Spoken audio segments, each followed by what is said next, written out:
tenemos que construir un trapecio isósceles que tiene esta forma que tenemos aquí. Bueno, como vemos es una figura simétrica respecto al eje centrado y nos dan por un lado la medida de la base, que por ejemplo es esta, y nos dan el ángulo que forman las dos diagonales. Cojo una diagonal, cojo la otra y nos dan este ángulo. Bueno, entonces lo que hacemos es, si por ejemplo el ángulo que nos dan es este, vamos a poner por caso este uno cualquiera, así.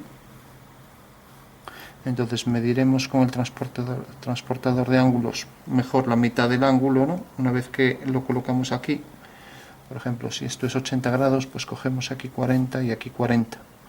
Hacemos la mediatriz, o sea, la perpendicular por el punto medio. Entonces tenemos aquí, por ejemplo, un arco y aquí, por ejemplo, el otro.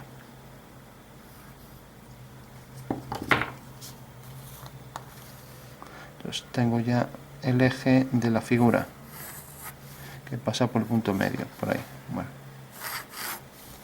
Bueno, una vez ya que tengo el eje, pues lo que hago es transportar ese ángulo a un punto cualquiera de esta línea, ¿no?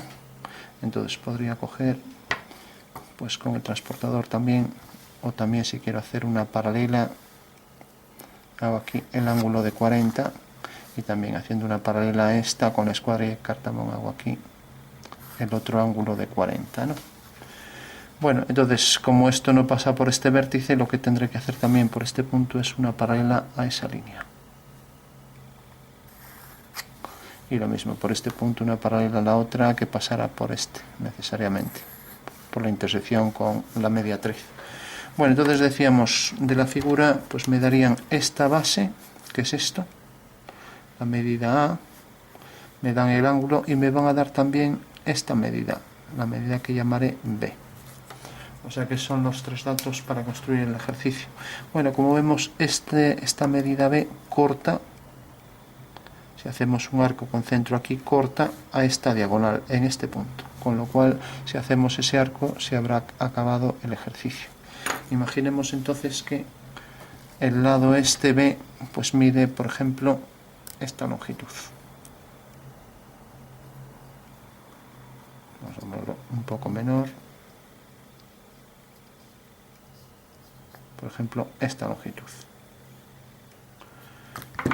Tenemos entonces que la medida del lado B que cogimos fue esa medida del lado B a partir de este centro hasta que corte a la diagonal. En el momento en que tengamos el punto de corte con la diagonal, pues ya sabemos que la cara superior pasa paralela, el lado superior pasa paralelo a este lado, con lo cual ya tenemos la figura al completo. Bastará con unir todos los puntos. Tenemos ya el trapecio isósceles.